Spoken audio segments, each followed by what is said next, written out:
Hello. So hopefully this will help somebody out. I have a Gen 2 Trooper here, and I wanted to do some roof rails on here so I could put a basket and make it look good, or better than it is. So what I did is I got a queen size bed frame. These are the other pieces that I had to take off. And then what I did is I got the long pieces and I got some A24 L corner brackets from Home Depot, and I welded them on.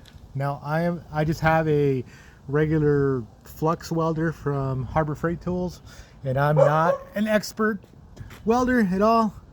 So, but I did what I could because I didn't want to waste my time drilling holes. And so far, looks good. Pretty solid. Can move the whole car up. The clips, these are the clips that look underneath. You basically stick a screwdriver and you push these in just a little bit. I had good luck. None of them broke. I heard they break, but these are pretty easy. Once I got one, I did the other ones, and that's it. The screws are, as other videos show, under the tape. And once I got those little rubber things off, it was really easy to put on.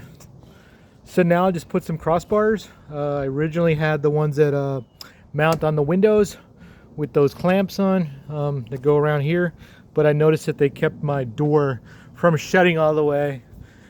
But I'm going to use the bars to put them across with maybe a U-joint, I don't know, that U thing with screws to hold it onto it, and then I'll put my basket on. Hope it helps somebody. All right, bye.